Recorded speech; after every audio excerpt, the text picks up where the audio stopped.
సేవ చేయడానికి. ఎవరు సేవ చేయడానికి?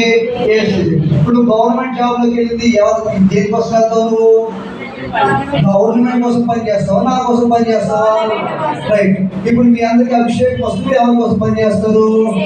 రైట్. ఇందులో కూడా 3 రకాలు 4 రకాలు ఉంటుంది. ఒకటి రాజుల అభిషేకం, చెప్పండి. రెండోదిగా ప్రవక్తల అభిషేకం. మూడవదిగా పరిచర్య చేసే అభిషేకం. ఒక విశ్వాసిగా అభిషేకం. ఇలా పోతే చాలా రకాలైన అభిషేకాలు వస్తూనే ఉంటాయి. ఈరోజు మనందరం కూడా ఒక సాధారణమైన విశ్వాసికి రావాల్సిన అభిషేకాన్ని మనం పొందుకుందాం. అంతేనా? హల్లెలూయా. అందరూ ఎవరు ఇప్పుడు? విశ్వాసం అంటే దాని అర్థం ఏంటి? దేవుణ్ణి నమ్మేవారము. ఓకేనా? ఇప్పుడు మనకి అభిషేకం ఎందుకు కావాలి? యేసయ్యని నమ్మడానికే అభిషేకం కావాలి. అభిషేకించబడిన వాళ్ళు ఎవరంటే ఓన్లీ యేసయ్య కోసమే పనిచేస్తారు. ఇప్పుడు మీరు ఎవరి కోసం పనిచేస్తున్నారు? ఇంట్లో వాళ్ళ కోసము, బంధువుల కోసము, స్నేహితుల కోసం, అందరి కోసం పనిచేస్తున్నారు. బాగా ఉంది. ఎవరికంటే ఎక్కువగా యేసయ్య కంటే ఎక్కువగా వాళ్ళ కోసం ప్రయాసపడుతున్నారు. ఎప్పుడైతే అభిషేకం పొందుకుంటారో అందరికంటే యేసయ్య కోసం ఎక్కువగా పనిచేస్తారట. హల్లెలూయా. ఇష్టమేనా? ఎవరి కోసం పనిచేసినా ఆఖరికి బూడిదే. చెప్పండి, బూడిదే మిగిలింది. యేసయ్య కోసం పనిచేస్తే నీ కోసం ఒక రాజ్యం సిద్ధంగా ఉంది, కిరీటాలు సిద్ధంగా ఉన్నాయి. యుగ యుగాలు ఆయనతో పాటుగా నువ్వు కూడా రాణిగా, రాజుగా, ఆయనగా పరిచయం చేతుగాక. 1000 ఏళ్ల పరిపాలన నీ కోసమే అక్కడ సపరేట్ గట్ట ఆయన పక్కన సింహాసనం మీద కూర్చోబెడతాడు. హల్లెలూయా. వారికి అభిషేకించబడిన మరి అభిషేకం లేని పరిస్థితి అంటే ఎడికాలు వస్తాడే. ఈరోజు చుట్టాలు రండి అన్నారు, అంతే గాలి. ఈరోజు ఏమి లేదు, అమ్మో చిచ్చుకెళ్ళకపోతే ఎట్లా, ఇదొక గాలి.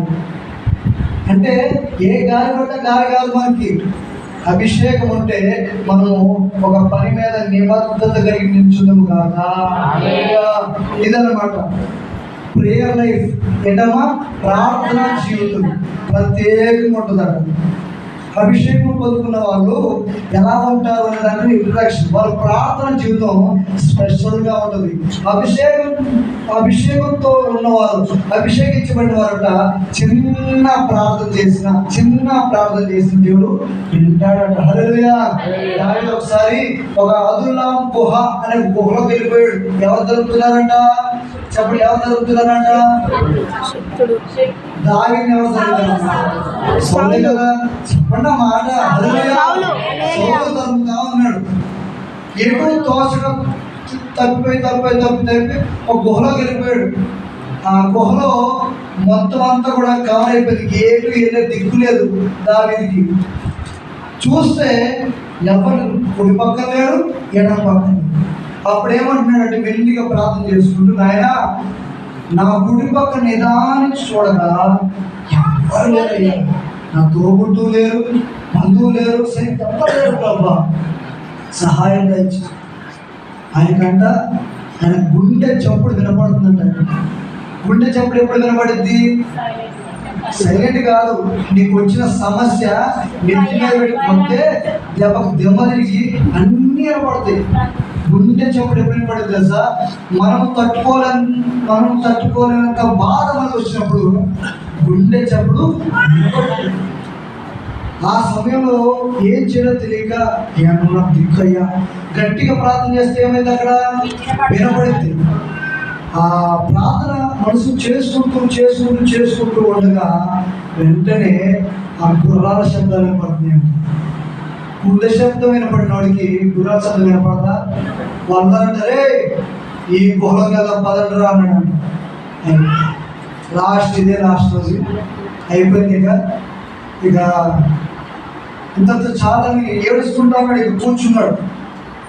మెల్లిగా వాళ్ళు నడుచుకుంటూ వస్తుండగా అయిపోయింది అనుకుంటున్నాడు. మెల్లిగా ఆ డోర్ దగ్గర రాగలనంట. డోర్ అంతా కూడా ఏమైపోయింది? ఒక సాలెంపు వచ్చి మొత్తం అంతా బూజు పట్టిపోయిందంట. ఒకడు అన్నాడట, రే లోపలికి చూస్తుందా అన్నాడట. వెంటనే ఆ పక్కన అన్నాడట, రే పిచ్చోడువా ఎవడైనా కానీ లోపలికి వెళ్తే ఈ పూజ అంతా కూడా పోద్ది కదా. ఈ పూజ పట్టినాక దాని అర్థం ఏంటిది?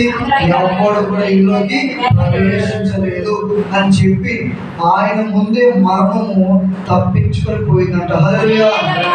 అభిషేకించబడితే నువ్వు చేసే చిన్న ప్రార్థన కూడా నా ప్రభు వెంటనే జవాబులు ఇస్తాడట. హల్లెలూయా. నీ ప్రార్థన జీవితం మారిపోతుంది. అభిషేకించబడితే ఏమైందంట? ప్రార్థన జీవితం మారిపోతుంది. రెండవదిగా ప్రత్యేకమైన జీవితం అంట. ఏమైందమ్మా?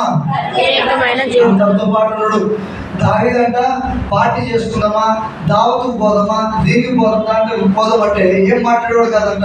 మందిరానికి వెళ్దామంటే సంతోషంగా లేచి వచ్చేవాడంట.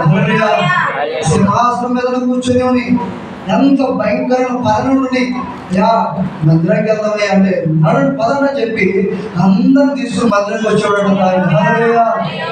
అదేవిధంగా ప్రత్యేకమైన జీవితం. మన జీవితం ఇంకా ప్రత్యేకం లేదనుకోండి, అందరిలాగా వీలున్నప్పుడు చర్చికి రావడం కాదమ్మా, వీలు చేసుకున్న వాళ్ళ చర్చికి వీలైతే వస్తారంటారు చాలా మంది. అలాంటి అయితే ఎప్పుడు కార్యాలు జరగకూడదు కూడా ఉంది. హల్లెలూయా. ఎవరి జీవితంలో కార్యాలు జరగాలి? వీలు చేసుకొని రావాలి మందిరానికి. అలా ప్రయాసపడిన వాళ్ళందరూ కూడా అభిషేకించబడిన వారు. హల్లెలూయా. మూడవదిగా ఎప్పుడు కూడా దేవుని కోసం ఎదురు చూస్తూనే ఉంటారట. ఎవరి కోసము? దేవుని కోసం. అలాగే ఆఖరిగా సమర్పణ, తగ్గింపు జీవితం ఉంటుందంట. ఎవరికి? అభిషేకం పొందుతున్న వారికి.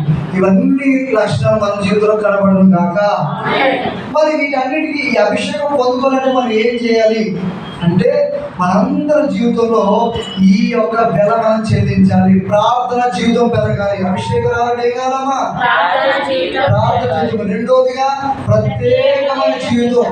అందరితో పాటు నేను కాదు, అందరు దేవుడితో పాటు నేను కాదు. లేదు, మన దేవుడు స్పెషల్. హల్లెలూయా. అందరూ వేరు, దేవుడు మన యేసయ్య వేరు. కాబట్టి అలాగా మనం జీవించుదాం కాక ఏముంది? ఎన్ని నదులైనా కానీ సముద్రంలో కలవాలి కదా. ఇలాంటి డైలాగులు మనకి చేతగావు, పనికిరావు కూడా. మనం మాట్లాడాల్సిన విషయం కూడా అది కాదు. యేసయ్యే గొప్ప దేవుడు, యేసే నిజమైన దేవుడు. ఇలాగే మనం ప్రత్యేకంగా జీవించుదాం కాక.